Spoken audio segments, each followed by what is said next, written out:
So hello class 9, welcome to another video. आज हम bio का जो दूसरा चैप्टर है टिश्यूज, वो चैप्टर को बड़े आराम से बारीकी से कवर करेंगे। तो बेसिकली मैं बता दूं कि टिश्यू चैप्टर का जो वीडियो है वो दो पार्ट में आने वाला है। ये पहला पार्ट है जिसमें हम लोग सिर्फ और सिर्फ प्लांट टिश्यूज को डिस्कस करेंगे। इसके अगले वाले पार्ट में हम लोग एनिमल टिश्यूज डिस्कस करेंगे। दो वीडियो में बड़े आराम से हमारा जो टिश्यूज इन एक्शन चैप्टर है ये कंप्लीट हो जाएगा। सारा पॉइंट जितना भी आपके नए एनसीईआरटी में कवर किया गया है, सारे पॉइंट्स को हम लोग बहुत ही डिटेल से बारीकी से कवर करेंगे। कोई भी एक पॉइंट आपके एग्जाम प्रोस्पेक्टिव से नहीं छूटेगा, ठीक है। और मैं ये रेकमेंड करूंगा कि ये वीडियो देखने के टाइम आप नोट्स बनाने की बिल्कुल भी ट्राई मत करें। आराम से वीडियो को सुने, समझे, बारीकी से गौर करें क्या क्या पॉइंट्स है टिश्यूज में, क्या है टिश्यूज। उसके बाद इसका जो पूरा नोट्स है वो मैं स्ट्रक्चर्ड वे में आपको टेलीग्राम में प्रोवाइड करवा दूंगा, ठीक है। हर एक पॉइंट, हर एक डायग्राम के साथ नोट्स आपके टेलीग्राम में आ जाएंगे। उसके बाद आप उसको लेके प्रिंट आउट भी कर सकते हो या फिर आप उसको सीधा डायरेक्टली कॉपी पे लिख के पढ़ भी सकते हो या फिर आप पीडीएफ से भी पढ़ सकते हो, ठीक है। A4 साइज पेपर में मैं आपको पूरा डिटेल स्ट्रक्चर में नोट प्रोवाइड करवा दूंगा। सो बहुत हो गई बातें, बिना देरी किए हम सेशन को स्टार्ट करते हैं।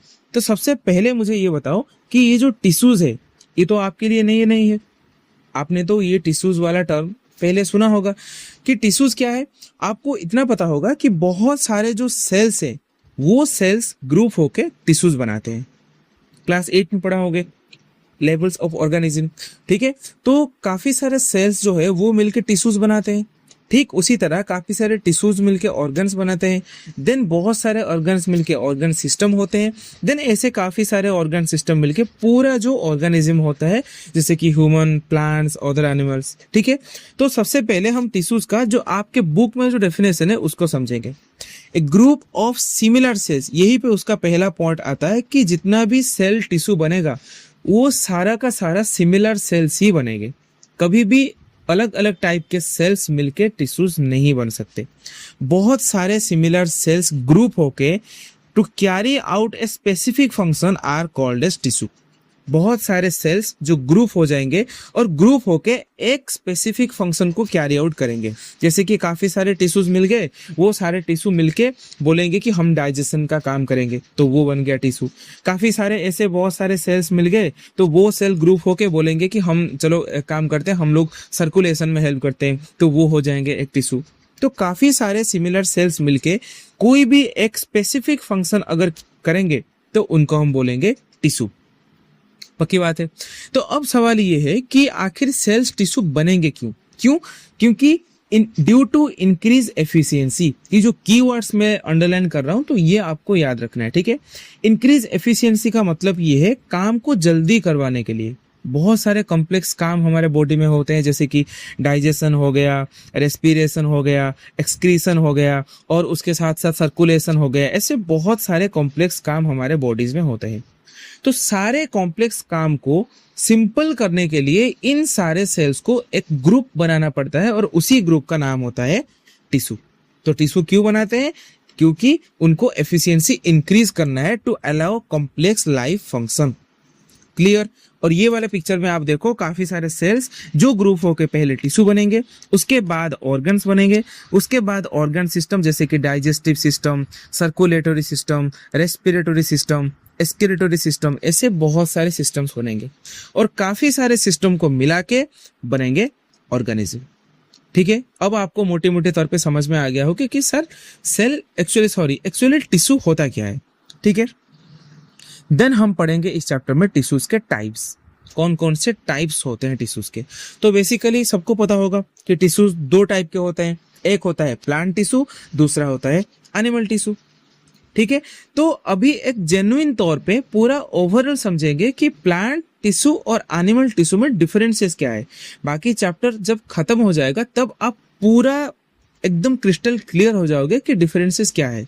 अभी ये डिफरेंसेस हालांकि आपको समझ में नहीं आए तो उसके लिए कोई भी टेंशन लेने की जरूरत नहीं है, ठीक है। देखो सबसे पहले ये वाला पॉइंट देखो, क्या प्लांट एनिमल की तरह मूवमेंट करता है? बिल्कुल भी नहीं। प्लांट जो होता है वो एक जगह फिक्स होता है, जबकि एनिमल मूविंग करते हैं। तो ये रहा बेसिक डिफरेंस। तो प्लांट्स के जो टिश्यूज होंगे वो इन टाइप के टिश्यूज होंगे जो कि एक जगह पे फिक्स होंगे, जबकि एनिमल टिश्यू इसी टाइप में बने होंगे ताकि एनिमल एक जगह से दूसरी जगह मूवमेंट कर सके। जैसे कि हमारे बॉडी में एक होता है मस्कुलर टिश्यूज, ये जो मस्कुलर टिश्यूज है ये प्लांट में नहीं होता। क्यों? क्योंकि हमारे बॉडीज में मस्कुलर टिश्यू प्रेजेंट होता है, इसीलिए हम बॉडी मूवमेंट कर पाते हैं।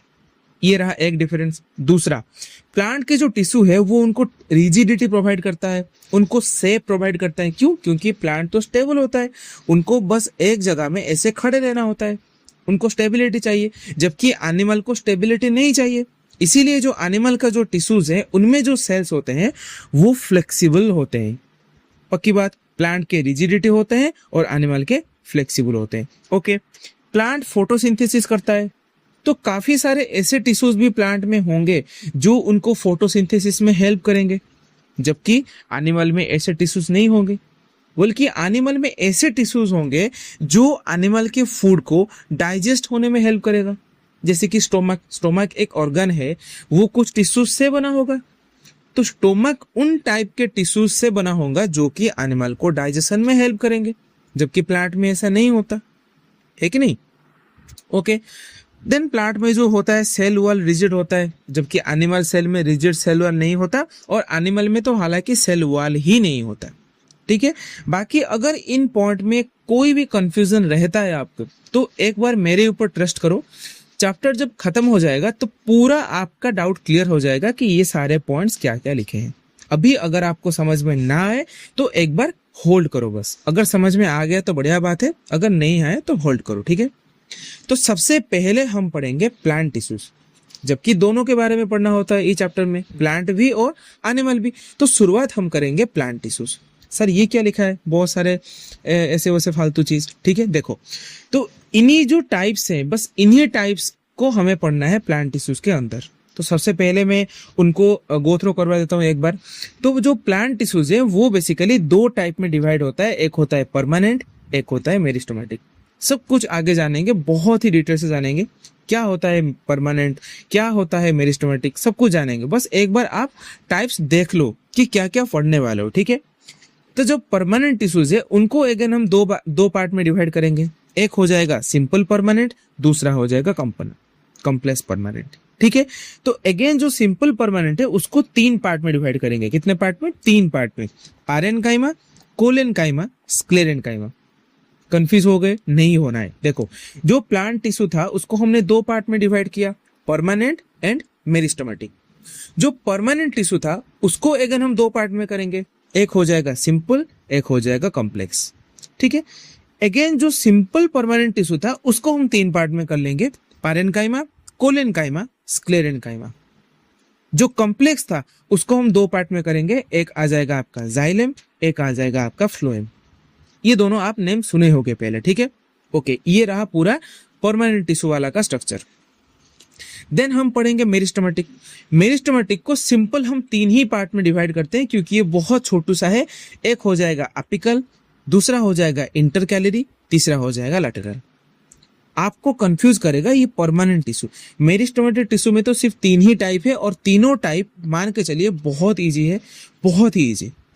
ठीक है, तो इजी वाला पोर्शन को हम लोग सबसे पहले शुरू करेंगे। सबसे पहले हम लोग मेरिस्टेमेटिक टिश्यू से ही शुरुआत करेंगे। ठीक है, ध्यान से देखना मेरिस्टेमेटिक टिश्यू। ठीक है, ध्यान से देखो।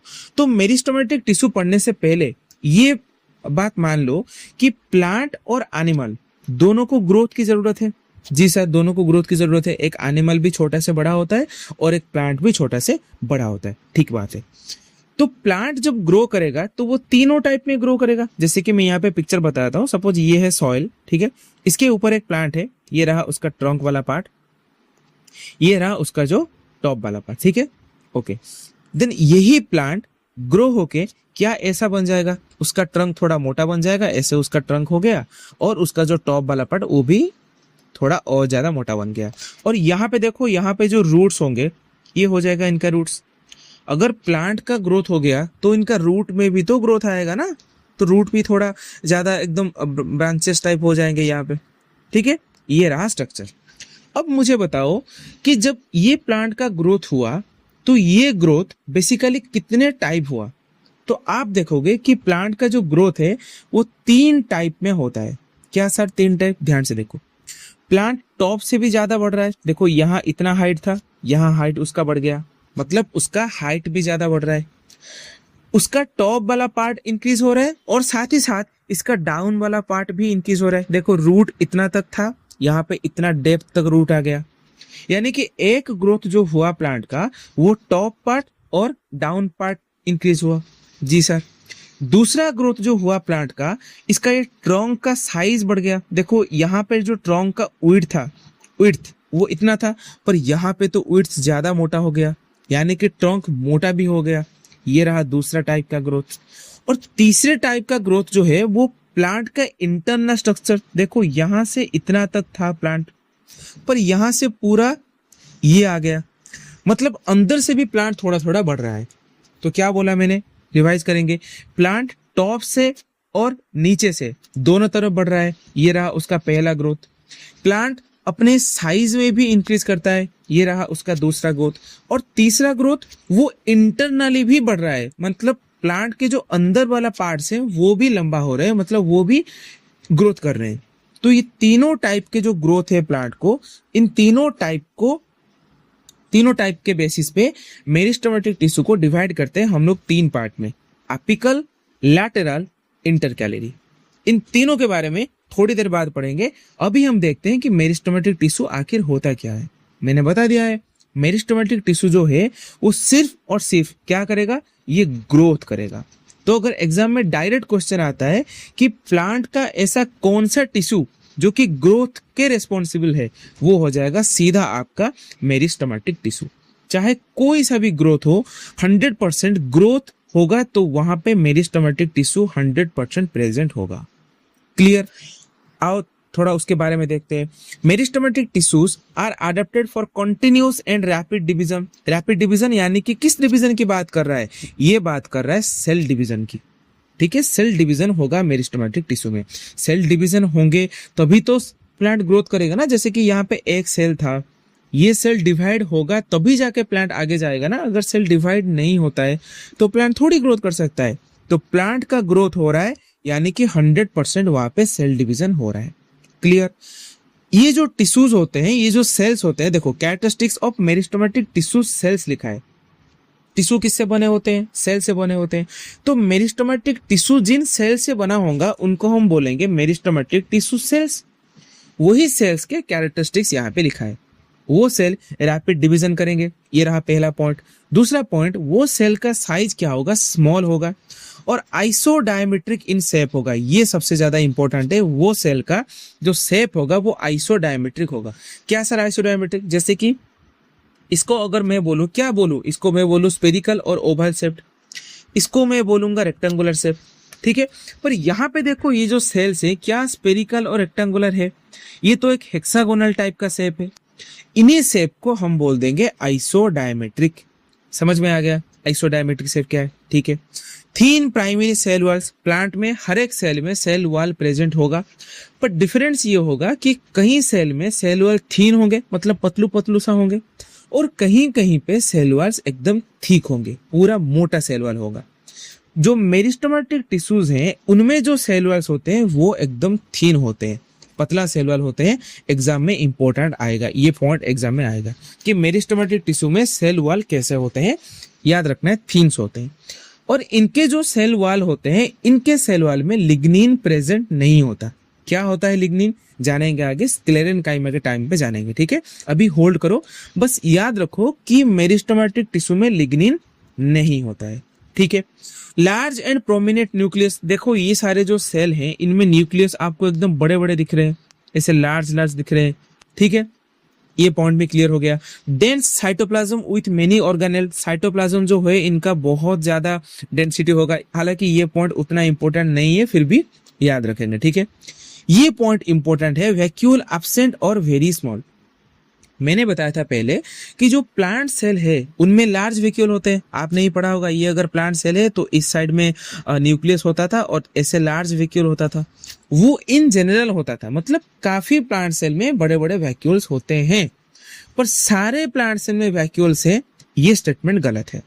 ठीक है, तो स्पेसिफिकली जो मेरिस्टेमेटिक टिश्यूज हैं उनमें वैक्यूल्स एब्सेंट होते हैं। अगर कहीं कहीं पे वैक्यूल मिल भी जाए तो वो एकदम छोटा सा होंगे और वेरी स्मॉल होंगे। देखो ये जितने भी सारे सेल्स यहाँ पे ड्रॉ किए हैं, क्या इनमें से कोई भी सेल पे आपको वैक्यूल दिख रहा है? नहीं दिख रहा है। इनमें सिर्फ दो ही पॉइंट आपको याद रखना है कि जो साइटोप्लाज्म है वो एकदम हाईली डेंस है और जो न्यूक्लियस है वो क्लियर है एंड प्रोमिनेंट है। एंड एक पॉइंट आपको याद रखना है, tightly packed with no intercellular spaces.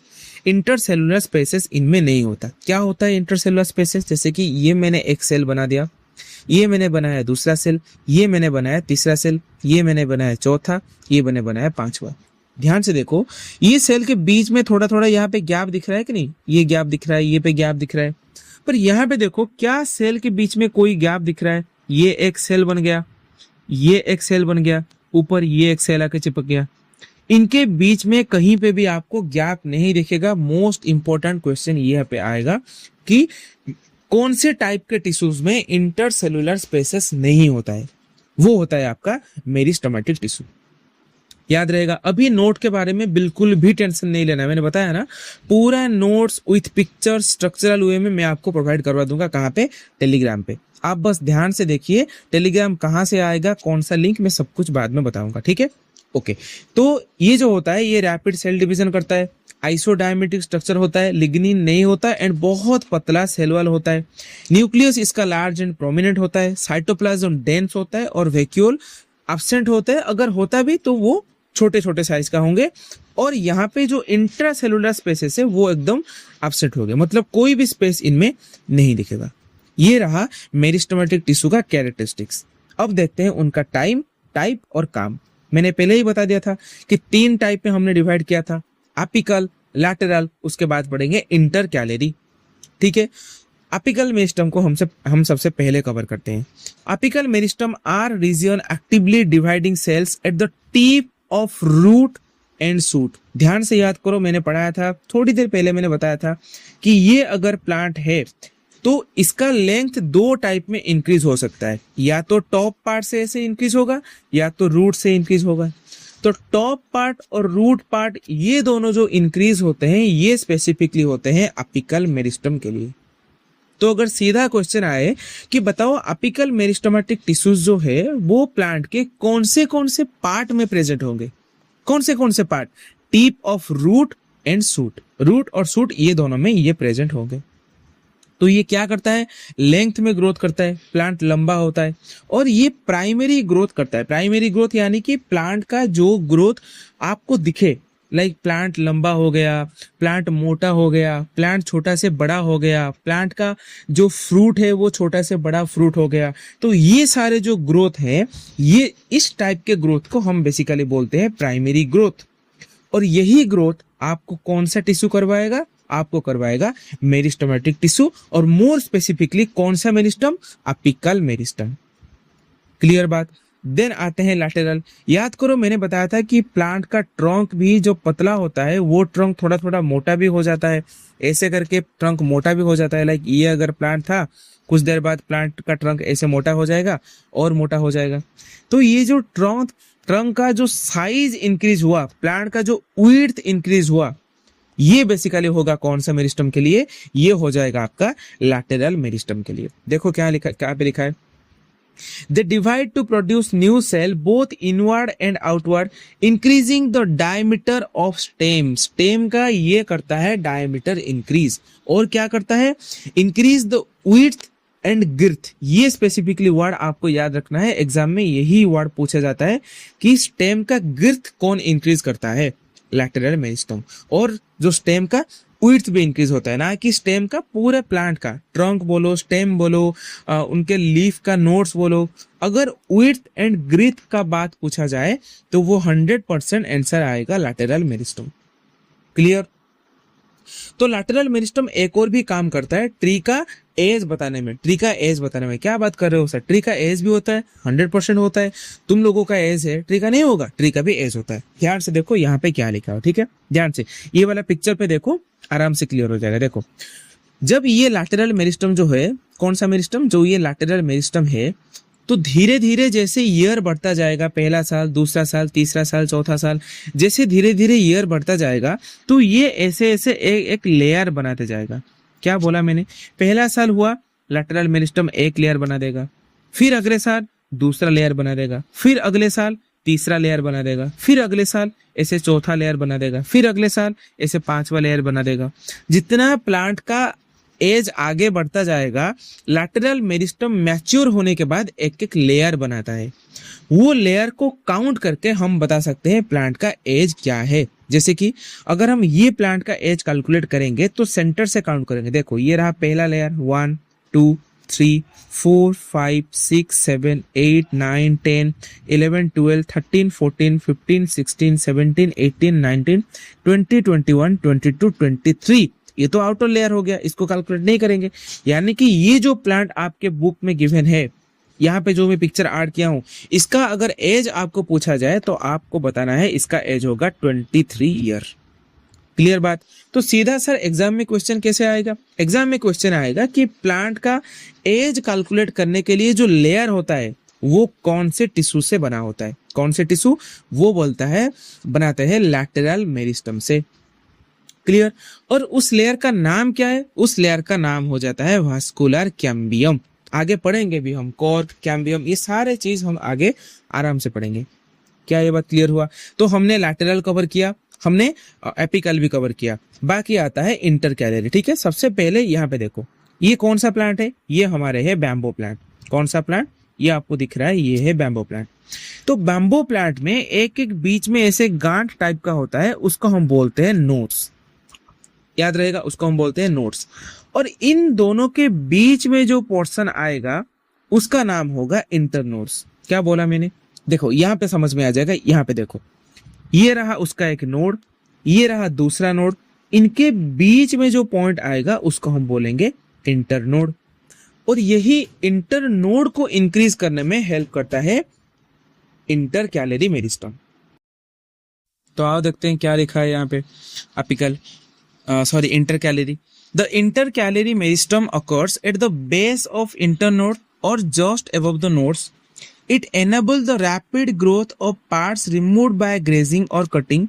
Grass lawns grow back after moving because of intercalary meristem. Hedges become bushy after cutting due to activity of intercalary or auxiliary meristem.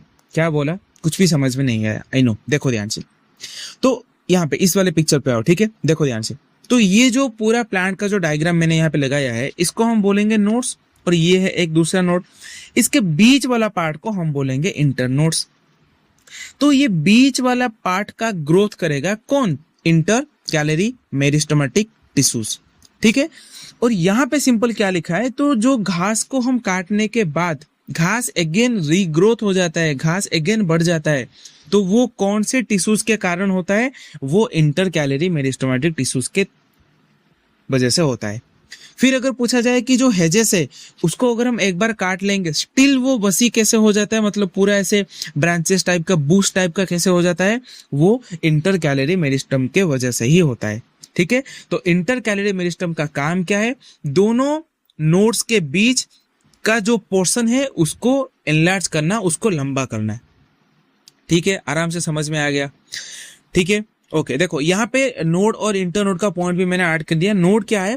Point on stem where leaves और branches arise. एक ऐसा point stem पे जहां से leave arise हो, यहाँ से leave arise होता है, यहाँ से भी लीव एराइज होता है, उस टाइप का पॉइंट को हम बोलते हैं नोड। और इंटरनोड क्या है? दो सक्सेसिव नोड के बीच, ये एक नोड रहा, ये रहा दूसरा नोड, इन दोनों के बीच में जो पोर्शन रहा इसको हम बोलेंगे इंटरनोड्स। नोड्स एंड इंटरनोड्स, ये बात आपको याद रखना है।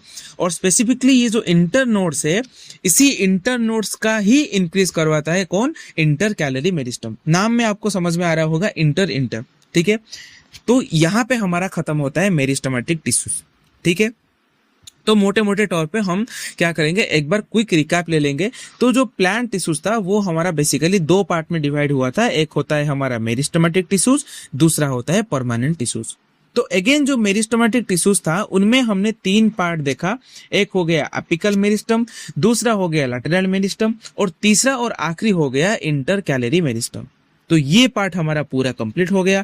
और मेरिस्टेमेटिक टिश्यूज का जो कैरेक्टरिस्टिक्स भी मैंने बताया था उसको भी रिकॉल करेंगे कि लार्ज वैक्यूल उनका है, उनका थिन सेल वॉल्स होते हैं जिनमें लिग्निन्स नहीं होता, इनमें साइटोप्लाज्म डेंस होते हैं, न्यूक्लियस एकदम बड़ा होता है। सॉरी, मैंने पहले लार्ज वैक्यूल बोल दिया शायद, ठीक है, तो गलती हो गई।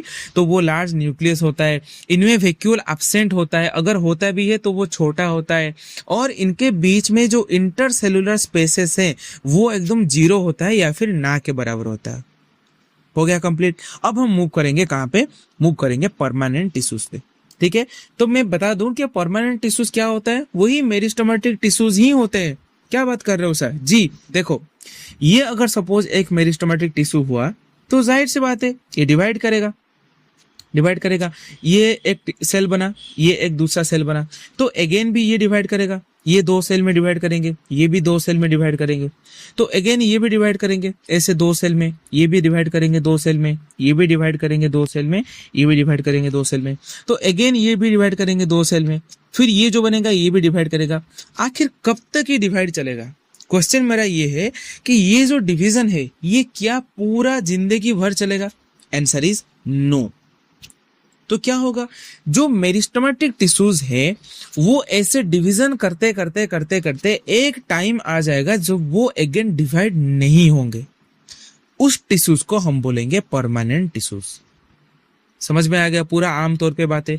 जो मेरिस्टेमेटिक टिश्यूज था वो डिवाइड हो सकते हैं, वो कैपेबल है डिवाइड के, पर वो लाइफ टाइम डिवाइड नहीं हो सकते। ऐसे डिवाइड होके एक टाइम आ जाएगा वो फिक्स हो जाएंगे, मतलब वो आगे फर्दर डिवीजन नहीं कर पाएंगे, तब वो पूरा प्लांट के बॉडी में परमानेंट हो जाएंगे। उस टाइप के टिश्यूज को हम बोलते हैं परमानेंट टिश्यूज। तो इनमें क्या एक बात आपको क्लियर हो गया? अगर क्वेश्चन पूछा जाए क्या permanent tissue further divided, the answer is no. ऐसे टाइप के टिश्यूज जो आगे डिवाइड ही नहीं हो सकते हैं उनको हम बोलेंगे परमानेंट टिश्यूज। देखो यहाँ पे लिखा भी है, some cells produced by meristem remain capable of division while others lose this ability and become specialised to perform particular function.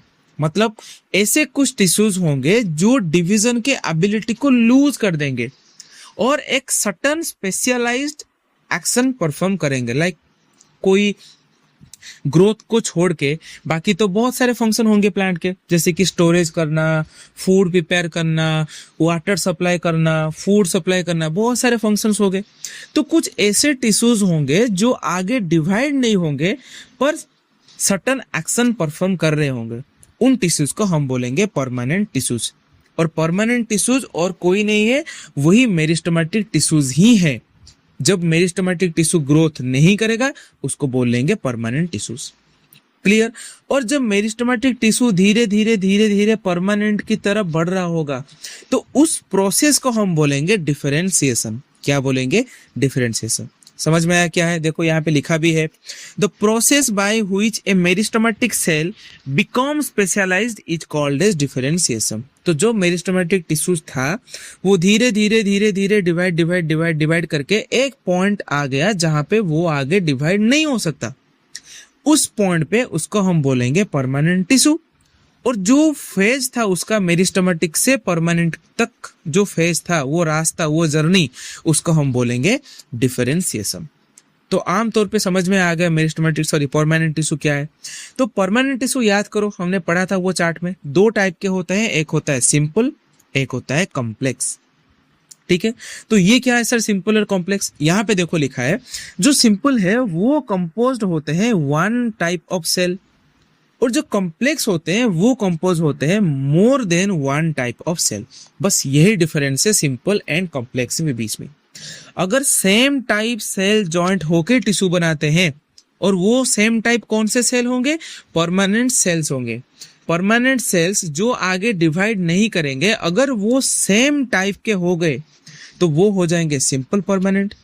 और ऐसे टिश्यूज ऐसे सेल्स जो फर्दर आगे डिवाइड भी नहीं हो रहा और वो अलग अलग टाइप के सेल को मिक्स होकर ग्रुप बना रहे हैं, उसको बोलेंगे कॉम्प्लेक्स परमानेंट टिश्यूज।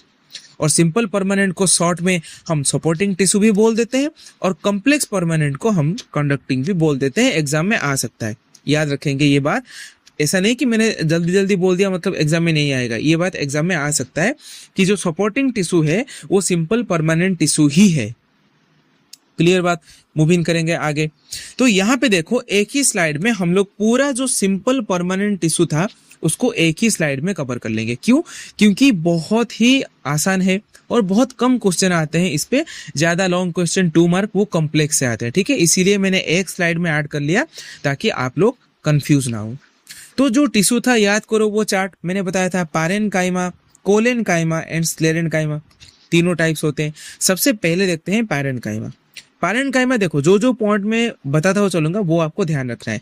पैरेन्काइमा वो लिविंग होता है, कोलेनकाइमा भी लिविंग होता है, जबकि जो स्क्लेरेन्काइमा है ये नॉन लिविंग होता है। क्या होता है? नॉन लिविंग होता है। ये बात आपको याद रखना। हर एक एग्जाम के पॉइंट में आपको बताता हुआ चलूंगा, आपको बस वो चीजें याद रखना है। नोट्स आपको पूरा एज इट इज मिल जाएंगे, मैं बार बार बता रहा हूँ, नोट्स की फिक्र नहीं लेनी है। नोट्स पूरा प्रिंटेबल फॉर्मेट में आपको मिल जाएंगे, ठीक है। क्या मैंने बताया कि सिंपल परमानेंट टिश्यूज में जो तीनों टाइप्स होते हैं, पैरेन्काइमा, कोलेनकाइमा एंड स्क्लेरेन्काइमा, उनमें 2 लिविंग होता है और एक नॉन लिविंग होता है। लिविंग कौन कौन से होते हैं? Parenchyma and collenchyma. Non living होता है जो है स्क्लेरेन्काइमा। सबसे पहले पिक्चर में आओ, ध्यान से देखो। ये रहा आपका पैरेन्काइमा सेल्स। तो क्या दिख रहा है आपको?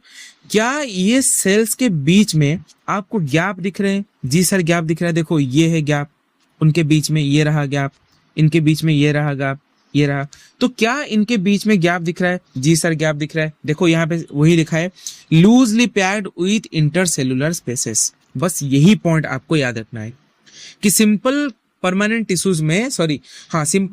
टिश्यूज में जो तीनों टाइप थे उनमें जो पैरेन्काइमा था उनके सेल के बीच में गैप होता है और वो लिविंग होता है। पैरेन्काइमा में बस इतना ही याद रखना है। क्लियर? और ये क्या हेल्प करते हैं? Storage of food and water. Most important point, parenchyma किसमें हेल्प करता है? स्टोरेज में हेल्प करता है, ठीक है। कुछ पैरेन्काइमाज ऐसे होते हैं जिनमें क्लोरोफिल्स प्रेजेंट होते हैं। क्या प्रेजेंट होते हैं? क्लोरोफिल्स प्रेजेंट होते हैं। याद करो क्लोरोफिल क्या है? ग्रीन पिगमेंट, सेल में पढ़ा था, प्लास्टिड, तीनों टाइप के पिगमेंट होते हैं। क्लोरोफिल जो क्लोरोप्लास्ट से बना होता है, उसी टाइप का क्रोमोप्लास्ट भी होता है, ल्यूकोप्लास्ट भी होता है। सारे पैरेन्काइमा में क्लोरोफिल नहीं होता है। आपको बस याद रखना है कुछ ही टाइप के पैरेन्काइमास है जिनमें क्लोरोफिल प्रेजेंट होते हैं, और जिन पैरेन्काइमास में क्लोरोफिल प्रेजेंट होते हैं उसको हम बोल देते हैं क्लोरेन्काइमा। कंफ्यूज बिल्कुल भी नहीं होना है। पैरेन्काइमा एंड क्लोरेन्काइमा दोनों अलग अलग नहीं है, और इसको तो आपको कोलेनकाइमा के साथ बिल्कुल भी कंफ्यूज नहीं करना। सिंपल परमानेंट में तीनों टाइप अलग अलग होता है, पैरेन्काइमा, कोलेनकाइमा, स्क्लेरेन्काइमा। और ऐसा पैरेन्काइमा जिनमें क्लोरोफिल प्रेजेंट होता है उसका नाम हो जाएगा क्लोरेन्काइमा। तो क्लोरेन्काइमा, क्लोरोफिल, ऐसा आप याद रखो, क्लोरोफिल उससे नाम बना क्लोरेन्काइमा। क्लोरेन्काइमा और कुछ नहीं है, वो पैरेन्काइमा का ही एक हिस्सा है। क्लियर? ओके। कुछ ऐसे पैरेन्काइमाज होंगे जिनमें सेल्स के बीच में एयर फिलअप होंगे। जैसे कि मैं यहाँ पे डायग्राम करके बता देता हूँ। सपोज ये रहा एक सेल, ये रहा आपका दूसरा सेल, ये बन गया आपका तीसरा सेल, ये बन गया आपका चौथा सेल, ठीक है। तो ध्यान से देखो, इनके बीच में ये रहा थोड़ा गैप, देखो ये बन गया गैप, ये बन गया गैप, जो कि पैरेन्काइमा में होता है। पर कुछ पैरेन्काइमाज ऐसा होता है जो कि एक्वाटिक प्लांट होता है। कौन से वाले प्लांट? एक्वाटिक प्लांट जो होते हैं, जो प्लांट पानी में रहते हैं बेसिकली। उन एक्वाटिक प्लांट के जो पैरेन्काइमा सेल्स हैं उनके बीच में जो गैप्स होते हैं वो गैप्स में एयर फिलअप होता है। सारे पैरेन्काइमा सेल के गैप में एयर नहीं फिलअप होता। कुछ पैरेन्काइमा सेल्स हैं जिनके सेल के बीच में जो गैप होता है उन गैप में एयर फिलअप होता है, और उसी टाइप के पैरेन्काइमा को हम बोलेंगे एरेन्काइमा। Air एरेन्काइमा, air एरेन्काइमा, chlorophyll क्लोरेन्काइमा। तो पैरेन्काइमा का बेसिकली 2 टाइप हमें पढ़ना है, जो है क्लोरेन्काइमा और एरेनकाइमा। ये कोई दूसरा नहीं है, ये पारेनकाइमा का ही पार्ट है। ठीक है, पारेनकाइमा दिखता कहाँ है, लोकेशन कहाँ पे, कॉर्टेक्स, आगे पढ़ेंगे कॉर्टेक्स क्या है, बस याद रखो कॉर्टेक्स। पीथ भी आगे पढ़ेंगे, आप बस यहाँ पे याद रखो, आगे कॉर्टेक्स पीथ सब आपको क्लियर हो जाएगा। ठीक है, और कहाँ पे होगा, स्टेम में होगा और रूट में होगा एंड लीफ में होगा। मेसोफिल पे आपको ध्यान अभी नहीं देना है। ठीक है, आगे जान जाएंगे मेसोफिल क्या है। तो कहाँ कहाँ पे मिला पारेनकाइमा, कॉर्टेक्स पे मिला, पीथ पे मिला, स्टेम पे मिला, रूट पे मिला एंड लीफ पे मिला। ठीक है, कॉर्टेक्स एंड पीथ ये जो होता है ये स्टेम एंड रूट का ही पार्ट होता है। मतलब ये सपोज रहा स्टेम, इनमें कॉर्टेक्स होता है, पीथ भी होता है, और ये जो रहा रूट, इनमें भी कॉर्टेक्स होता है, पीथ भी होता है। तो बेसिकली ये कॉर्टेक्स और पीथ में मिलते हैं, चाहे वो स्टेम हो या रूट हो। और ये लीव्स में मिलते हैं, लीव्स में कौन से पार्ट में, मेसोफिल में। क्या है मेसोफिल, आगे देखेंगे। क्लियर हो गया पारेनकाइमा। देन आते हैं कोलेनकाइमा। ये एकदम डिफरेंट है क्लोरेनकाइमा से, इसको आपको बिल्कुल भी कंफ्यूज नहीं करना है। ये है कोलेनकाइमा। ठीक है, ओके। इसका क्या स्पेसिफिक पॉइंट है, ध्यान से देखो, यहाँ पे लिखा है on evenly thickened wall at the corner. यही एक पॉइंट आपको याद रखना है। जो पॉइंट मैं बोल रहा हूं आपको बस वही पॉइंट याद रखना है। और सरप्राइजिंगली आप देखेंगे कि एग्जाम में सेम टू सेम क्वेश्चन छापा हुआ है। इसमें मैंने आपको बस एक ही पॉइंट बोला कि लिविंग याद तो रखना ही है, बाकी ये याद रखना है कि इनके बीच में स्पेस होता है। अगर वो स्पेस में एयर फिलअप हो जाए तब उसको एरेनकाइमा बोलते हैं, ये दूसरी बात है।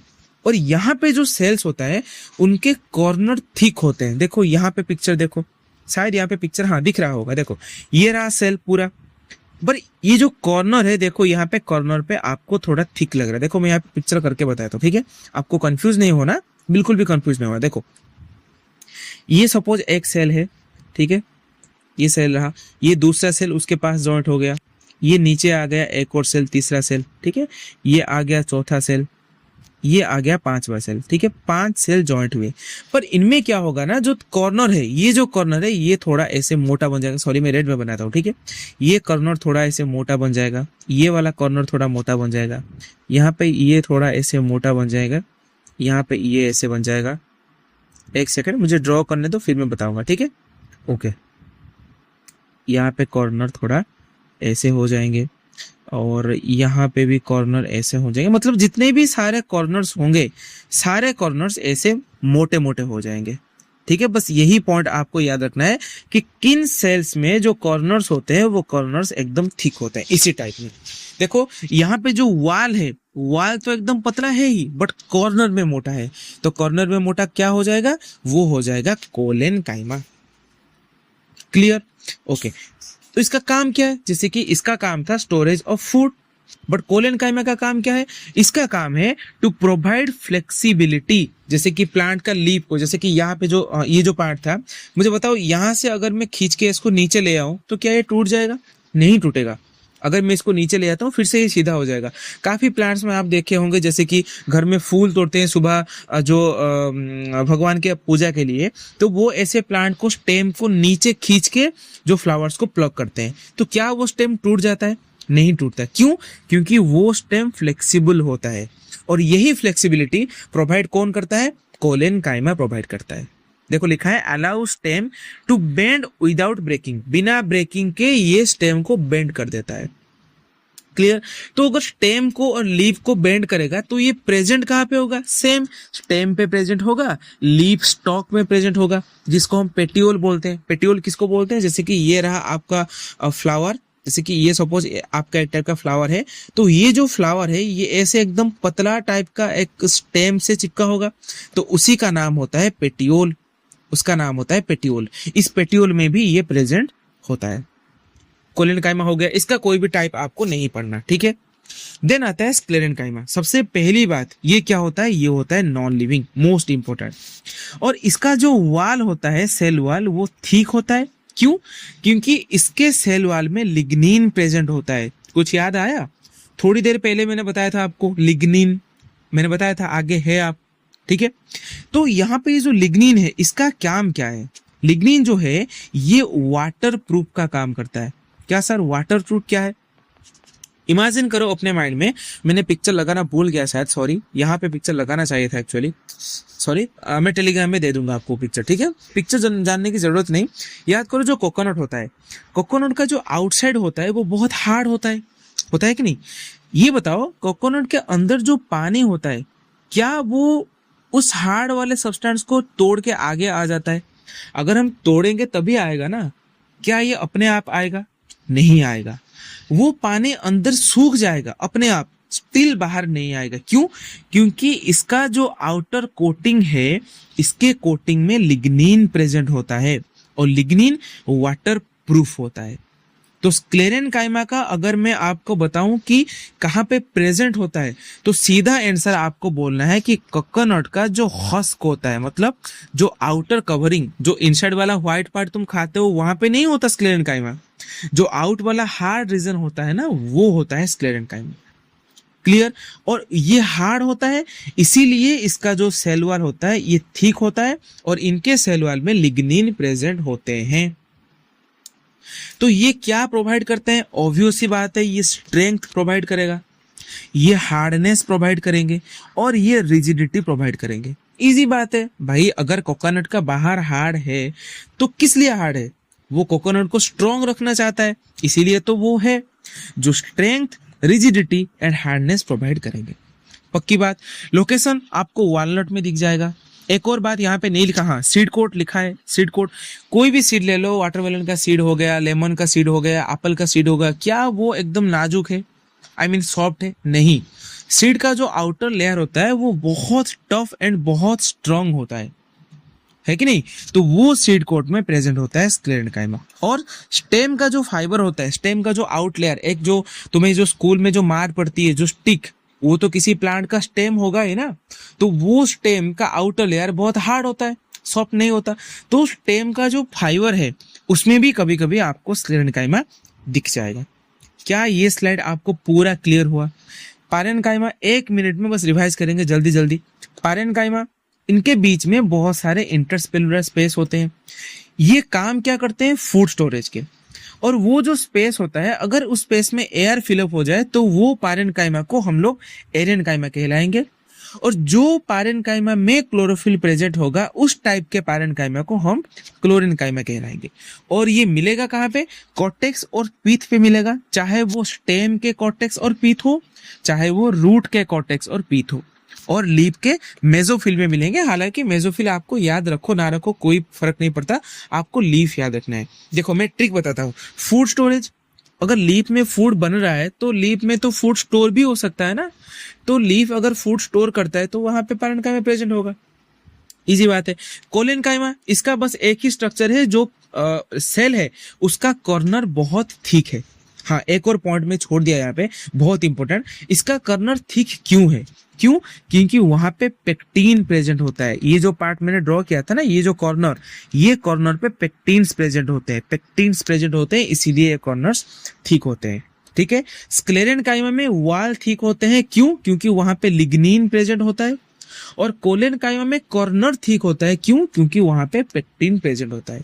ये क्या प्रोवाइड करता है? फ्लेक्सिबिलिटी प्रोवाइड करता है, प्लांट को बिना तोड़े बेंड कर देता है। कहाँ पे प्रेजेंट होता है? ये लीफ, स्टॉक, पेटियोल, स्टेम, ये सारे में प्रेजेंट होता है। स्क्लेरेनकाइमा नॉन लिविंग है, इकलौता ऐसा सिंपल परमानेंट टिश्यूज है जो कि नॉन लिविंग है। इनका वॉल थिक होता है। क्यों? क्योंकि यहाँ पे लिग्निन प्रेजेंट होता है और थिक होता है, इसीलिए ये रिजिडिटी, स्ट्रेंथ, हार्डनेस प्रोवाइड करेंगे। एग्जाम्पल कोकोनट का हस्क आ गया, वॉलनट का जो टॉप पार्ट आ गया, सीड कोट आ गया और स्टेम का फाइबर्स आ गया। क्या आपको सिंपल परमानेंट टिश्यूज कंप्लीट हो गए? क्लियर हो गया? ये टाइप का पिक्चर को एक बार याद कर लेना। क्यों? क्योंकि एग्जाम में सिर्फ पिक्चर दिखा के ही आपको क्वेश्चन पूछ लेता है कि ये वाला पिक्चर दे, देखो सपोज ये वाला पिक्चर पूछा गएगा कि बताओ ये वाला पिक्चर कौन से टाइप के परमानेंट टिश्यूज में होंगे? पारेन्काइमा में होंगे, सीधा सीधा दिख रहा है, यहाँ पे स्पेस है। ऐसे पूछेगा कि एक ये टिश्यू है, ये टिश्यू में ऐसे थिक वॉल को ऐसे थिक कर लेगा, पूछेगा ये कौन से टाइप है, ये कोलेनकाइमा से। ठीक है कि नहीं? बाकी जिस पिक्चर तुम्हें पारेन्काइमा भी ना लगे और कोलेनकाइमा भी ना लगे, ऑब्वियसली वो स्क्लेरेनकाइमा ही हो जाएगा। क्लियर बात। तो सिंपल परमानेंट आपका खत्म होता है, बाकी 15 से 20 मिनट लगेंगे आपको नेक्स्ट कवर करने में, जो कि आएगा हमारा कॉम्प्लेक्स परमानेंट टिश्यूज। पक्की बात। शुरुआत करते हैं कॉम्प्लेक्स परमानेंट टिश्यूज, ठीक है। तो चलिए यहां से शुरू करते हैं हम कॉम्प्लेक्स परमानेंट टिश्यूज, ठीक है। तो कॉम्प्लेक्स परमानेंट टिश्यूज जो है, इनका दूसरा नाम क्या है? इनका दूसरा नाम है कंडक्टिंग टिश्यूज। देखा था हमने थोड़ी देर पहले, ठीक है। तो complex permanent tissues are composed of more than one cell type and function together to conduct substance. तो सबसे पहले हमने सिंपल परमानेंट टिश्यूज में क्या देखा था? Composed of one cell type. जब कॉम्प्लेक्स परमानेंट टिश्यू आया तब हमने यहाँ पे देखा कि ये composed of more than one cell type. तो यही बेसिकली डिफरेंस होता है complex permanent tissues and simple permanent tissues में। मैं एक बार फिर से रिपीट करता हूं, जो आपके मेरिस्टेमेटिक टिश्यू था और परमानेंट टिश्यू था, इन दोनों के बीच डिफरेंस क्या है कि मेरिस्टेमेटिक टिश्यू जो है वो सेल का डिवीजन करता है, वो ग्रोथ करता है, पर जो परमानेंट टिश्यू है वो सेल का डिवीजन नहीं करता और वो ग्रोथ में भी हेल्प नहीं करेगा। पर जो परमानेंट टिश्यूज हैं वो अगर सेम टाइप के सेल में से बने हो तो उसको सिंपल परमानेंट बोल देंगे, और अगर वो अलग अलग टाइप के सेल में बने हो तो उसको हम कॉम्प्लेक्स परमानेंट बोल देंगे। पक्की बात। तो जो कॉम्प्लेक्स परमानेंट टिश्यूज है वो दो टाइप का बेसिकली होता है, एक होता है जाइलम, एक होता है फ्लोएम। हालांकि इन दोनों के बारे में आप लोग पढ़े होंगे कि जाइलम जो है ये वाटर ट्रांसपोर्ट करता है और जो फ्लोएम है ये फूड ट्रांसपोर्ट करता है, ठीक है। बट इस चैप्टर में हम लोग थोड़े और डिटेल से पढ़ेंगे इन दोनों के बारे में।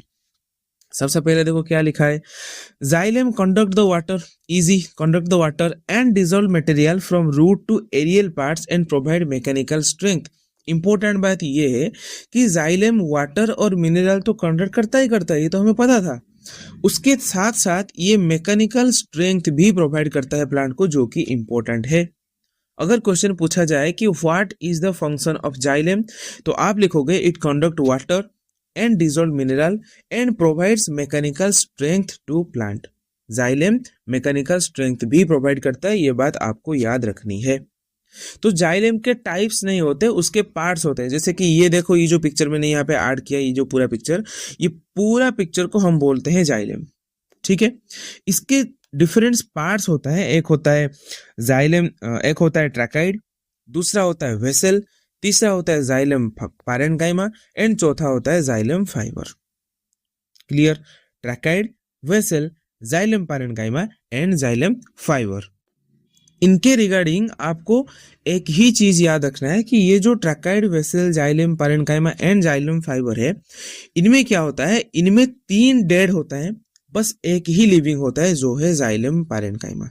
देखो यहाँ पे लिखा भी है लिविंग सेल्स, मतलब ट्रैकाइड, वेसल एंड जाइलम फाइबर ये तीनों डेड सेल्स होते हैं। ये बहुत इंपॉर्टेंट है, एग्जाम में काफी बार क्वेश्चन आ चुका है और आपके एग्जाम में ये भी आएगा। जाइलम में जो 4 पार्ट होता है, tracheid, vessel, xylem parenchyma and xylem fibre, इन चारों में से बस एक ही लिविंग होता है, वो है जाइलम पैरेन्काइमा, जो कि स्टोरेज में हेल्प करता है। काफी घुमा फिरा के क्वेश्चन आ सकता है, आगे हम क्वेश्चंस भी डिस्कस करेंगे इस चैप्टर में, ठीक है। एनसीईआरटी का क्वेश्चन भी करवा दूंगा और उसके बाद हम MCQs and competency based question भी डिस्कस करेंगे। क्वेश्चन आ सकता है कि जाइलम में जो लिविंग सेल था उसका काम क्या था? उसका काम था स्टोरेज। सीधा ऐसे क्वेश्चन आ सकता है, इन चारों पार्ट में से कौन सा ऐसा जाइलम का पार्ट है कि जो लिविंग है? वो भी आंसर आ सकता है, वो आपका हो जाएगा जाइलम पैरेन्काइमा। ट्रैकाइड क्या है? Long tubular dead cell with thick lignified wall. Important है, ट्रैकाइड का जो सेल होता है उसका सेल में वॉल में भी लिग्निन प्रेजेंट होता है। देखते हैं आपको याद है कि नहीं, मुझे अब याद करके बताओ वीडियो को बिना बैक किए हुए, कि हमने जो 3 पढ़ा था simple permanent tissues, sclerenchyma, parenchyma and collenchyma, इन तीनों में से किसका वॉल में लिग्निन प्रेजेंट था और किसका वॉल में पेक्टिन प्रेजेंट था? याद करके बताओ मुझे, कमेंट में बताना, ठीक है, वीडियो को बिना बैक किए हुए। ओके, जो ट्रैकाइड है उसका सेल में भी जो सेल वॉल होता है उसमें भी लिग्निन प्रेजेंट होता है। देखो ये है ट्रैकाइड, देखो ये जो बीच में है ना, ये लॉन्ग ट्यूबुलर, इसको हम बोलते हैं ट्रैकाइड। अगर मैं इन चारों को अलग अलग कर दूं तो ट्रैकाइड का शेप कुछ ऐसा आपको दिखेगा। ठीक है, ये जो चारों है इनको मिला के ये वाला पिक्चर दिया गया है। अगर इन चारों को अलग किया जाए तो ट्रैकाइड कुछ ऐसा दिखेगा। क्लियर। उसके बाद लिखा है vessel, wide tubular dead cell align to end formatting continue tube. जो वेसल है वो एक कंटिन्यू ट्यूब फॉर्मेट करते हैं। देखो ये रहा वेसल, ये रहा एक वेसल, ये दूसरा वेसल, ये तीसरा वेसल, ये चौथा वेसल, ऐसे बहुत सारे वेसल्स मिला के एक पूरा लंबा सा एक एकदम ट्यूब बनाते हैं। तो ये भी डेड सेल्स है। ठीक है, xylem fibre sclerenchymatous cell providing strength. ये रहा जाइलम फाइबर, बीच में ये जो डार्क वाला है ये है जाइलम फाइबर, बीच में डार्क वाला ये है जाइलम फाइबर, बीच में डार्क वाला। ध्यान से देखो यहाँ पे लिखा है स्क्लेरेन काइमाटो सेल, यानी कि जाइलम फाइबर में जो सेल्स होते हैं उनमें स्क्लेरेन काइमा प्रेजेंट होता है, मतलब स्क्लेरेन काइमा टाइप का सेल होते हैं। और मैंने आपको पढ़ाया था 3 सिंपल परमानेंट टिश्यूज में पैरेन्काइमा एंड कोलेनकाइमा ये दोनों लिविंग होता है और स्क्लेरेनकाइमा नॉन लिविंग होता है। तो जाइलम फाइबर भी नॉन लिविंग हो गया। और sclerenchyma toughness, strength, rigidity provide करता था और यहाँ पे भी जाइलम फाइबर स्ट्रेंथ ही प्रोवाइड करेगा। और ये जो वेसल जो कंटिन्यू ट्यूब में फॉर्मेशन होता है यही ट्रांसपोर्ट करता है वाटर और मिनरल। इससे पहले जो आप जाइलम के बारे में पढ़े थे, आप ये पढ़े थे कि xylem transport water and minerals. पर अब हम पढ़ेंगे कि जाइलम का बेसिकली 4 पार्ट होता है, tracheid, vessel, xylem parenchyma, xylem fibre. इन चारों में से स्पेसिफिकली जो वाटर ट्रांसपोर्ट करता है वो है जाइलम वेसल। ट्रैकाइड का काम है स्टोर करना, ठीक है, और जो पैरेन्काइमा का काम है स्टोर करना, जाइलम फाइबर का काम है स्ट्रेंथ प्रोवाइड करना, और ट्रैकाइड भी थोड़ा थोड़ा वाटर मिनरल ट्रांसपोर्ट कर देता है। इन जनरल अगर हम बात करें, जो ट्रैकाइड और वेसल दोनों है ये दोनों वाटर के ट्रांसपोर्ट में हेल्प करता है, पर ज्यादा वाटर ट्रांसपोर्ट करता है कौन? वेसल। पक्की बात। ये जो पिक्चर मैंने चारों को अलग अलग कर दिया है, ठीक है, ट्रैकाइड ये वेसल हो जाएगा, ठीक है, vessel, xylem parenchyma, xylem fibre, इन चारों को अगर हम अलग अलग देखें तो ये कुछ ऐसा दिखेगा। क्लियर। जाइलम में बस आपको इतना ही पढ़ना है। नेक्स्ट हम पढ़ेंगे फ्लोएम। तो जाइलम अगर वाटर ट्रांसपोर्ट करता था तो फ्लोएम क्या ट्रांसपोर्ट करेगा? इजी बात है सर, फ्लोएम फूड ट्रांसपोर्ट करेगा। ठीक है, कहां से? From leaves to other parts. ठीक है, एक और पॉइंट में जाइलम में भूल गया, ध्यान से देखो। अगर ये रहा आपका प्लांट, ये रहा आपका प्लांट, ठीक है, और ये रहा नीचे सॉइल, सॉइल के नीचे ये रहा उसका रूट्स, ठीक है, ये रहा उसका रूट्स। तो मुझे ये बताओ, 2 एरो में ड्रॉ कर रहा हूं, मुझे बताना कौन सा एरो में जाइलम, मतलब कौन सा एरो सही है जाइलम के लिए। ठीक है, देखो एक एरो मैंने ऐसे ड्रॉ किया कि जाइलम जो है वो नीचे से पानी लेके ऊपर जाता है, और दूसरा एरो मैंने ऐसे ड्रॉ किया कि जाइलम ऊपर से पानी लेके नीचे आता है। मुझे बताओ कौन सा सही होगा?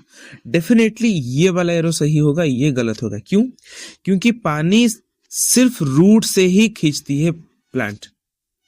पानी अगर सिर्फ रूट से ही खींचेगा तो जाइलम कभी भी ऊपर से नीचे काम नहीं करेगा, सिर्फ नीचे से पानी लेके ऊपर जाएगा। यानी कि जो जाइलम है ये यूनिडायरेक्शनल है। यहाँ पे मैं लिख रहा हूं, मैं नोट पे ऐड कर दूंगा, ये है यूनिडायरेक्शनल, मतलब एक ही डायरेक्शनल में ये काम करता है जाइलम। पक्की बात है। बट जो फ्लोएम है ये है बाई डायरेक्शनल, ये मल्टी डायरेक्शनल है, ये दोनों तरफ काम करता है। लाइक ये अगर प्लांट है तो नीचे से फूड लेके ऊपर भी जा सकता है, ऊपर से फूड लेके नीचे भी आ सकता है। क्यों? क्योंकि ऊपर वाले पार्ट में फूड प्रिपेयर हो सकते हैं, पर ऊपर वाले पार्ट में वाटर नहीं आ सकता। इसीलिए जाइलम हमेशा नीचे से ऊपर काम करता है, बट फ्लोएम मल्टी डायरेक्शनल है और बाई डायरेक्शनल है। पक्की बात। तो ये फूड ट्रांसपोर्ट करता है एंड पार्टिसिपेट इन स्टोरेज, तो ये भी स्टोरेज में हेल्प करता है। जाइलम स्टोरेज में हेल्प करता है एंड वाटर ट्रांसपोर्ट करता है, साथ ही साथ मिनरल भी ट्रांसपोर्ट करता है। जबकि फ्लोएम जो है वो स्टोरेज तो करता ही करता है, उसके साथ साथ फूड भी ट्रांसपोर्ट करता है। ठीक है, तो फ्लोएम का जो 4 टाइप का सेल्स है, मतलब 4 टाइप का जो पार्ट है वो यहाँ पे लिखा है। देखो, sieve tube, companion cell, phloem parenchyma, phloem fibre. और हमने जाइलम पे क्या पढ़ा था याद करो? ओनली जाइलम पैरेन्काइमा लिविंग है, बाकी तीनों के तीनों डेड थे। ट्रैकाइड, वेसल, जाइलम फाइबर, तीनों के तीनों डेड थे। पर यहाँ का सिनेरियो कुछ उल्टा हो जाता है। क्या उल्टा हो जाता है? जो जाइलम फाइबर है ओनली वही डेड सेल है, ओनली वही डेड सेल है, बाकी sieve tube, companion cell and phloem parenchyma ये तीनों होते हैं लिविंग। बहुत इंपॉर्टेंट है। जाइलम में तीनों डेड, एक ही लिविंग। यहाँ पे तीनों लिविंग, बस एक ही डेड सेल। पक्की बात। सीव ट्यूब देखो लिखा है long living cell arranged end to end, sieve plates and end allow for the SAP.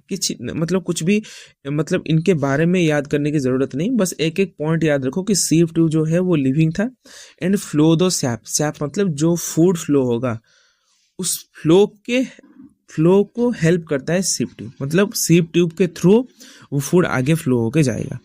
Companion cell देखो लिखा है लिविंग, ठीक है, helping loading and unloading of sugar. ये इंपॉर्टेंट, बस एक एक पॉइंट याद रखो। मैंने बहुत डिटेल में ये लेक्चर बनाया है, आपको इतना डिटेल में याद नहीं रखना, आपको बस एक एक पॉइंट याद रखना है कि जो सीव ट्यूब है ये लिविंग है और ये फ्लो ऑफ सैप में हेल्प करता है। जो कंपानियन सेल था ये भी लिविंग है और ये लोडिंग और अनलोडिंग ऑफ शुगर में हेल्प करता है। और जो पैरेन्काइमा है ये भी लिविंग है, ठीक है, आपको याद रखना पैरेन्काइमा हमेशा लिविंग होता है। पैरेन्काइमा चाहे जाइलम का हो चाहे फ्लोएम का हो, ठीक है। पैरेन्काइमा ये स्टोरेज में हेल्प करता है जो कि लिविंग है, और फ्लोएम फाइबर ये मैकेनिकल स्ट्रेंथ प्रोवाइड करता है जो कि डेड है। क्लियर, याद रहेगा। एक और बार डिस्कस करता हूँ। जो जाइलम ट्यूब है ये लिविंग है, सॉरी सीव ट्यूब है ये लिविंग है और ये फ्लो ऑफ सैप यानी कि फूड को फ्लो होने में हेल्प करता है। कंपानियन से लिविंग होता है बट ये हेल्प करता है स्टोरेज में। फ्लोएम पैरेन्काइमा भी लिविंग होता है, ये भी स्टोरेज में हेल्प करता है, यानी कि कंपानियन सेल और फ्लोएम पैरेन्काइमा दोनों का काम बराबर है। और जो फ्लोएम फाइबर है ये डेड है और ये मैकेनिकल स्ट्रेंथ प्रोवाइड करता है। और ये पिक्चर डायरेक्ट मैंने आपके बुक से उठाया, जाइलम का पिक्चर भी मैंने बुक से उठाया था, ये वाला पिक्चर आपके बुक में है, देख लेना। ये है सीव ट्यूब, एक ट्यूब, दो ट्यूब, ये सब मिलके सीव ट्यूब बनाते हैं। और एक बात याद रखना, दो सीव ट्यूब के बीच में कुछ ऐसे होल्स टाइप स्ट्रक्चर होते हैं जिनको हम सीव पोर्स बोलते हैं। ये पॉइंट आपके बुक में कहीं पे भी मेंशन नहीं है, पर मैं ये बात इसीलिए बता रहा हूँ क्योंकि ये पिक्चर में है। तो अगर पिक्चर में है, एग्जाम इंपॉर्टेंट है, एग्जाम में आ सकता है, आपके स्कूल के टीचर जरूर एग्जाम पर डाल सकते हैं, ये बात याद रखना। दो सीव ट्यूब के बीच में कुछ पोर टाइप स्ट्रक्चर होते हैं जिनको सीव पोर्स बोलते हैं। देखो ये रहा पूरा एक सीव ट्यूब, दूसरा ये रहा एक सीव ट्यूब, उनके बीच में ये जो पोर हो ना, छोटा छोटा होल टाइप स्ट्रक्चर है, इन्हीं को बोलेंगे सीव पोर्स। पक्की बात है। ये रहा आपका कंपानियन सेल, ये रहा जाइलम पैरेन्काइमा। क्लियर। तो अभी जो हमारा जाइलम एंड फ्लोएम था ये पूरा कंप्लीट हो गया, ठीक है। बाकी कुछ 10-15 मिनट का क्लास और बचा है, ठीक है, जिसमें हम लोग एपिडर्मिस कंप्लीट कर लेंगे। तो आप लोग बोलोगे सर आपने तो पहले ये वाला नाम बताया नहीं, वो चार्ट में आपने बताया था कि जो प्लांट सेल है वो बेसिकली होता है meristematic tissue and permanent tissue. Meristematic tissue में 3 टाइप आ गया, अपिकल, लैटेरल एंड इंटरकैलिडी। जो परमानेंट था वो भी 2 टाइप में कन्वर्ट हो गए, सिंपल एंड कॉम्प्लेक्स। बट जो सिंपल था उसमें 3 टाइप आपने बताया, क्या, पैरेन्काइमा, कोलेनकाइमा एंड स्क्लेरेनकाइमा। ध्यान रखना कोलेनकाइमा को क्लोरेनकाइमा के साथ में कंफ्यूज नहीं करना है, मैंने बार बार बताया है, ठीक है। और जो कॉम्प्लेक्स था उसमें भी 2 टाइप आ गए, जाइलम एंड फ्लोएम।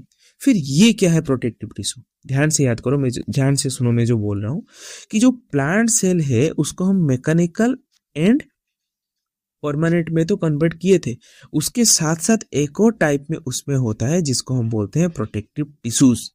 बाकी ये उतना ज़्यादा इम्पोर्टेंट नहीं है, ये उतना ज़्यादा बेसिक स्ट्रक्चर नहीं है प्लांट के लिए, इसीलिए हम उस चीज़ को नहीं पढ़ते हैं, मतलब वो डायग्राम में नहीं पढ़ते हैं। इसके बाद हम एक अलग सेक्शन करके उसको कवर कर लेंगे। Clear.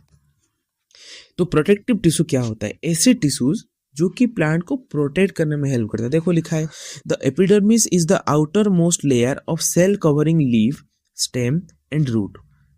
Leaves, stems and root, इनमें जो सेल्स होता है उनमें एक आउटर मोस्ट लेयर होता है जिसको हम बोलते हैं epidermis. It is usually a single layer of closely packed cell that provide inner tissues। मतलब कुछ ऐसे टिश्यूज होते हैं जैसे कि हमारे बॉडी में आ गया स्किन, इसको आप कंपेयर कर सकते हो, जो हमारे बॉडी में रहता है स्किन, हमारे बॉडी में जो स्किन रहता है ये प्रोटेक्ट करता है ब्लड को, इंटरनल ऑर्गन को, ये सारी चीज को प्रोटेक्ट करता है। ठीक उसी तरह प्लांट के बॉडी में जो प्रोटेक्ट का काम करता है उसको हम बोलते हैं एपिडर्मिस। ठीक है, आइए पिक्चर के थ्रू समझते हैं। सबसे पहले ये वाला पिक्चर समझो, ये वाला पिक्चर आपके बुक में होगा, आप लोग को एकदम दिमाग खराब कर दिया होगा। ठीक है, ये वाले पिक्चर को ध्यान से समझो। बस 5 मिनट लगेंगे इस पिक्चर को समझाने में, बाकी 10 मिनट लगेंगे एपिडर्मिस के बारे में पढ़ने में। ठीक है, 15 मिनट में ये चैप्टर खत्म हो जाएगा। देखो ध्यान से क्या लिखा है। ये जो पार्ट है ये पूरा एक आपको ट्रंक की तरह दिख रहा है। जो देखो ये जो स्टेम है, ये जो सनफ्लावर है, अगर इसके स्टेम को मैं ऐसे कट करूं तो पूरा ऐसे सर्कुलर टाइप का दिखेगा आपको, ऐसे राउंड टाइप का ऐसे दिखेगा कि नहीं दिखेगा? तो ये पूरा ऐसे सर्कुलर टाइप का है, पक्की बात। इसके सबसे बीच में जो दिख रहा है ना आपको, ये वाला पोर्शन, ये सारे जो पोर्शन, इसको हम बोलते हैं ग्राउंड टिश्यूज। ग्राउंड टिश्यूज यानी कि क्या मतलब sir ground tissue? Ground tissue वो 3 टाइप का टिश्यूज जो होते हैं सिंपल परमानेंट टिश्यूज, जो कि ग्रोथ में हेल्प करते हैं। कौन कौन से याद करो? पारेनकाइमा, कोलेनकाइमा एंड स्क्लेरेनकाइमा। और जो क्लोरेनकाइमा एरेनकाइमा थे, जो कि पारेनकाइमा का पार्ट थे, वो भी इन दोनों के बीच में मौजूद होंगे। तो जो प्लांट के स्टेम में जो एकदम सेंटर वाला पार्ट है, वहां पे आपको सिर्फ और सिर्फ पारेनकाइमा, कोलेनकाइमा, स्क्लेरेनकाइमा यानी कि ग्राउंड टिश्यूज ही दिखेंगे और कुछ नहीं दिखेगा, पक्की बात है। उसके बाद थोड़े जब आप एंड की तरफ जाओगे तो आपको देखो ऐसे डार्क पिंक कलर का दिख रहा है, ये है डार्क पिंक कलर का। उसके बाद आपको दिखेगा जाइलम। सबसे पहले आपको क्या दिखा? Ground tissue. मतलब ये वाले रीजन पे देखो, ये जो होता है ना, ये जो पिंक पिंक कलर का है, ये आपका है जाइलम। ठीक है, उसके बाद ये जो ग्रीन कलर का है, ये है फ्लोएम। ये जो लैटरल मेरिस्टम क्या है, याद करो, थोड़ी देर पहले याद करो, मैंने पढ़ाया था कि जब भी एक साल जाता है तो वो जो स्क्लेरेनकाइमा होता है वो एक लेयर बनाते हुए जाता है, एक लेयर बनाते जाता है, एक लेयर बनाते जाता है। हर एक लेयर को काउंट करके हम ट्री का एज कैलकुलेट कर सकते हैं। और मैंने बताया था उस स्क्लेरेनकाइमा, उस लेयर को हम लैटरल मेरिस्टम भी बोल सकते हैं जी। तो ये रहा वो लेयर। ठीक है, याद दिला दूं कहाँ पे पढ़ाया था? एक सेकेंड, हाँ ये देखो लिखा था मैंने, लैटरल मेरिस्टम। जो स्क्लेरेनकाइमा टिश्यू होता है वो हर एक साल में एक एक लेयर बनाती हो जाता है ऐसे।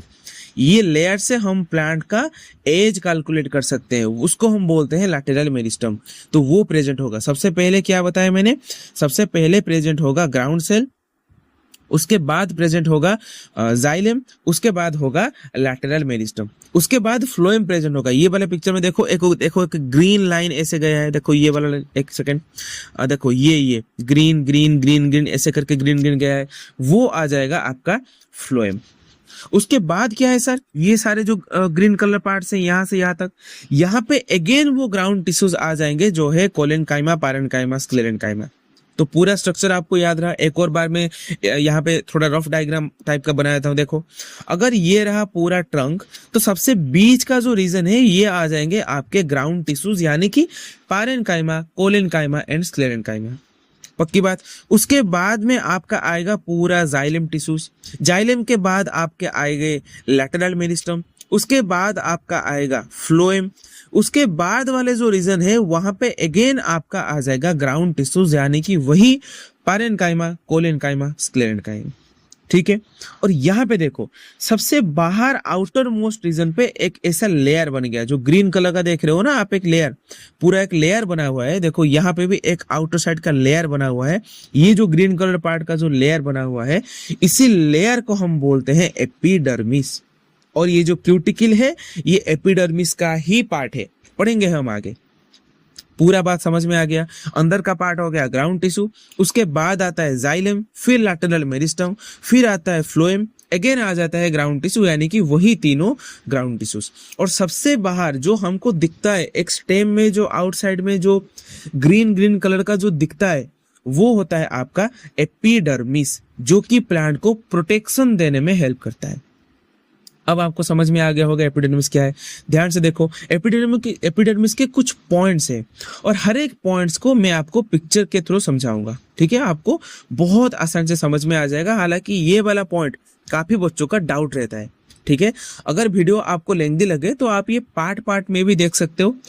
वीडियो इसीलिए लेंथी है क्योंकि मैं हर एक कंसेप्ट को बहुत ही बारीकी से एक्सप्लेन किया है। कोई भी कॉन्सेप्ट ऐसा नहीं है जो कि आपके एग्जाम में छूटेगा।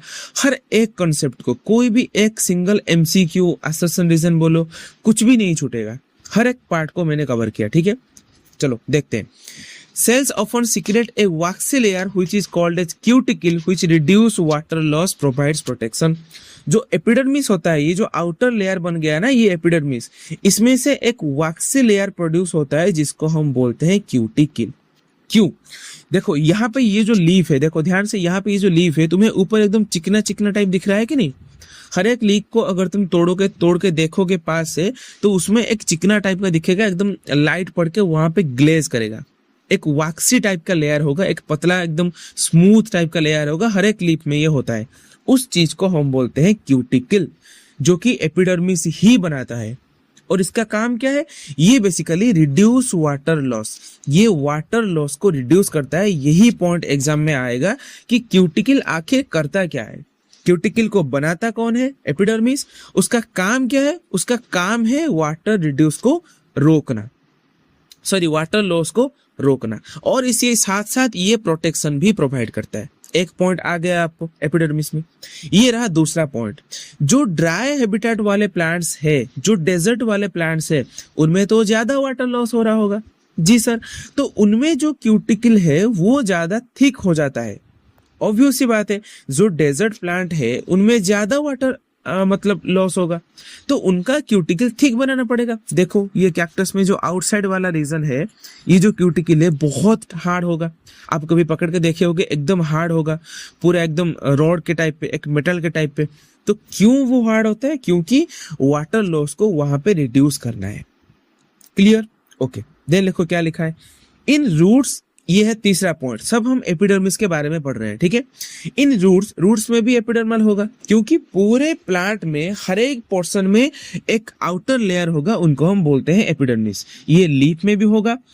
जो लीफ के एपिडर्मिस होगा वो क्यूटिकल बना देगा। तो सर रूट का जो एपिडर्मिस है वो क्या बनाएगा? वो बनाएगा रूट हेयर्स, मतलब जो स्किन टाइप का टिश्यू रूट को कवर करेंगे तो वो रूट हेयर बना देंगे, जो कि water absorption and mineral absorption में हेल्प करेंगे। क्या सर? देखो ये रहा पूरा एक रूट, ये है पूरा एक रूट, ठीक है। इसका आउटसाइड का जो लेयर था, वो लेयर क्या किया? एक ऐसे हेयर टाइप बना दिया, ऐसे एक है, जैसे कि ये रहा, सपोज पूरा ये रहा एक रूट, ठीक है। अगर रूट का इतना पार्ट में जूम करूं तो ये रहा उसका पार्ट।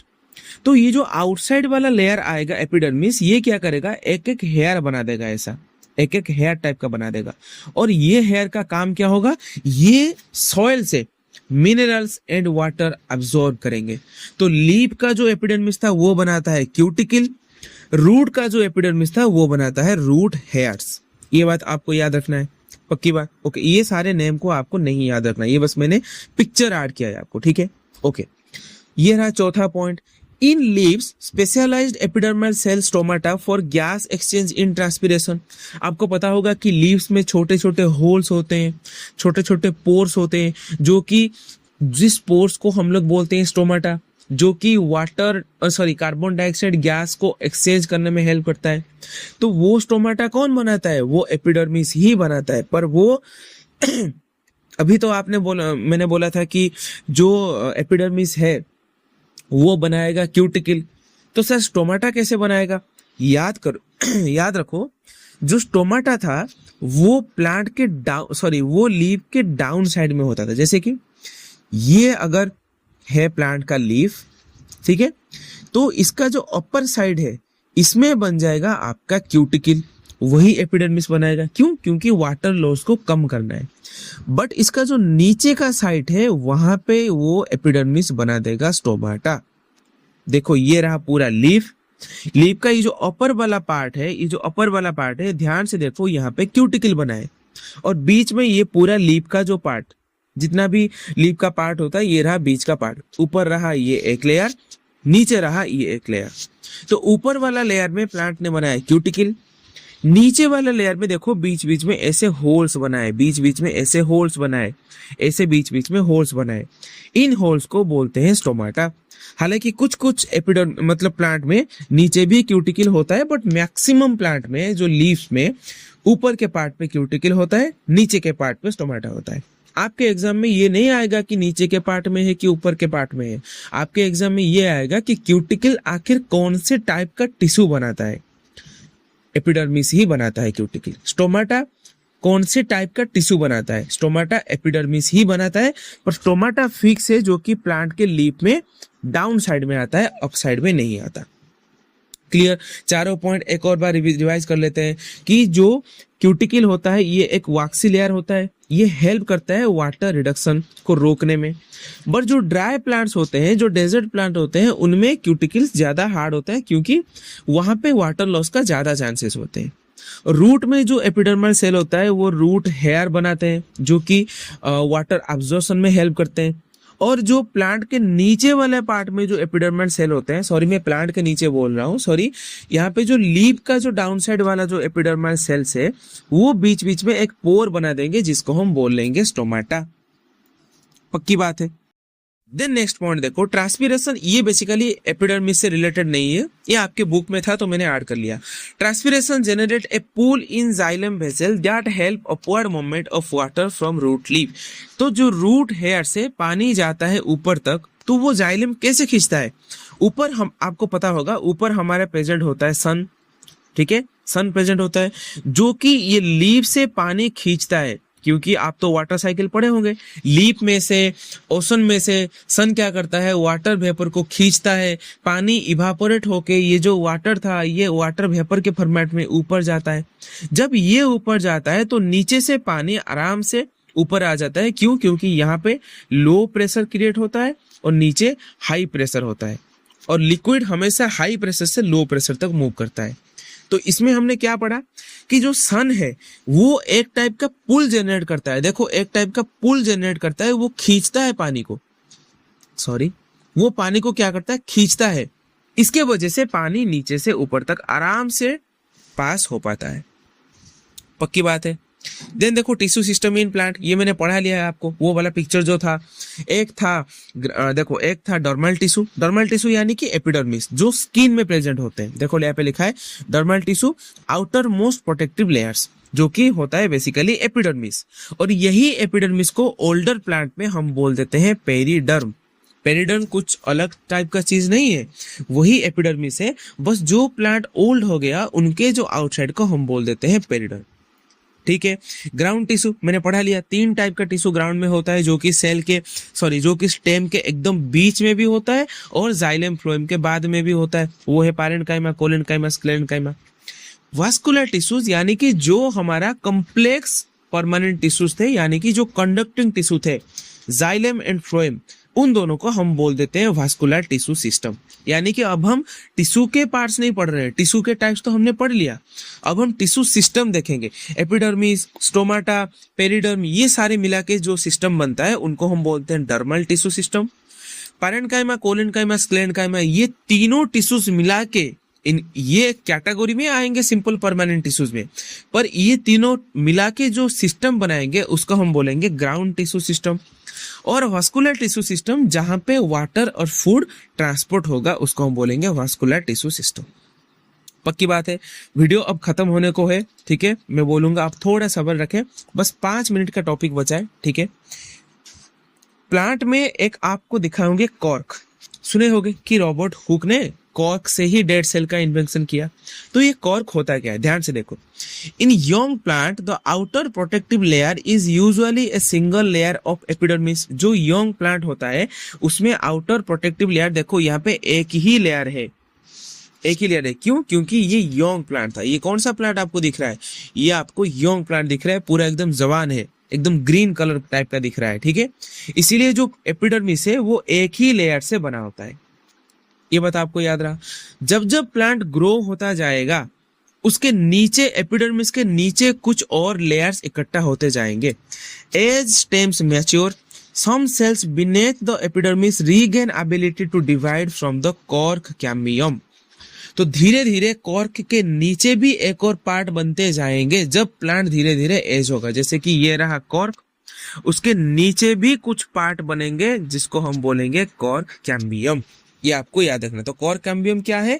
एपिडर्मिस का नीचे वाला पार्ट है जो कि यंगर प्लांट में नहीं दिखता, ओल्ड वाले प्लांट में दिखता है। वो ऑटोमेटिकली बनेंगे, ठीक है। Okay, cork cambium produce cork cell that are dead. आपको पता होगा रॉबर्ट हुक ने यही कॉर्क को लेके उसने टेस्ट किया था, जिसमें वो फर्स्ट सेल का डिस्कवर किया था, ठीक है, 1665 में। Tightly packed and impregnated with substance that makes the impermeable to water gases. कुछ भी मतलब याद रखने की जरूरत नहीं। The accumulation of the cork and other tissues from the bark of a tree. Okay, यहाँ पे देखो, यहाँ पे आपको समझ में आएगा। Cork cells are dead. हाँ, यहाँ पे देखो क्या लिखा है, bark consist of cork cambium and secondary phloem. ये इंपॉर्टेंट पॉइंट है, क्या बता दिया मैंने, ध्यान से देखो। जब प्लांट धीरे धीरे एज बनेगा तो इसके आउटसाइड का जो एपिडर्मिस था उसके नीचे भी कुछ पेयर्स बनेंगे। देखो ये रहा, जब प्लांट एज बनेगा, देखो ये रहा पूरा एज वाला प्लांट, ठीक है, बहुत साल हो गए।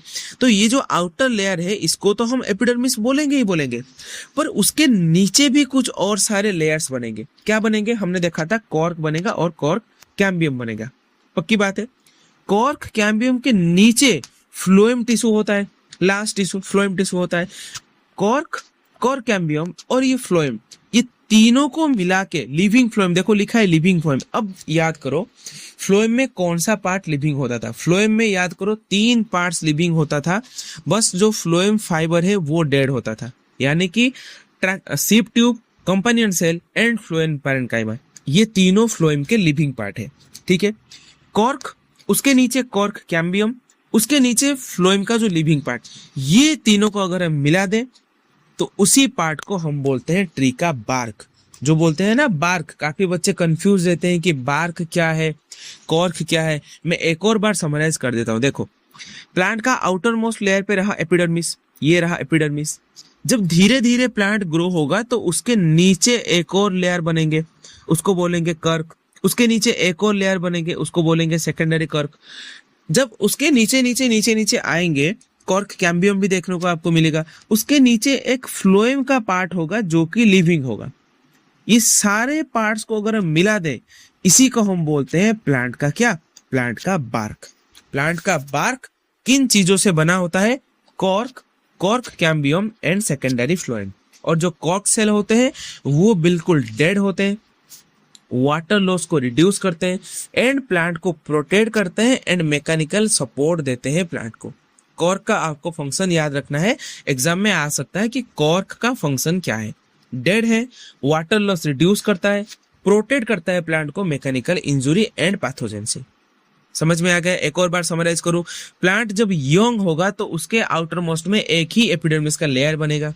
जब धीरे धीरे वो ग्रो होता जाएगा, some cells beneath the epidermis regain the ability to divide and form cork cambium. उसके नीचे नीचे एक एक लेयर बनते जाएंगे, जिसको हम बोलेंगे कॉर्क कैम्बियम।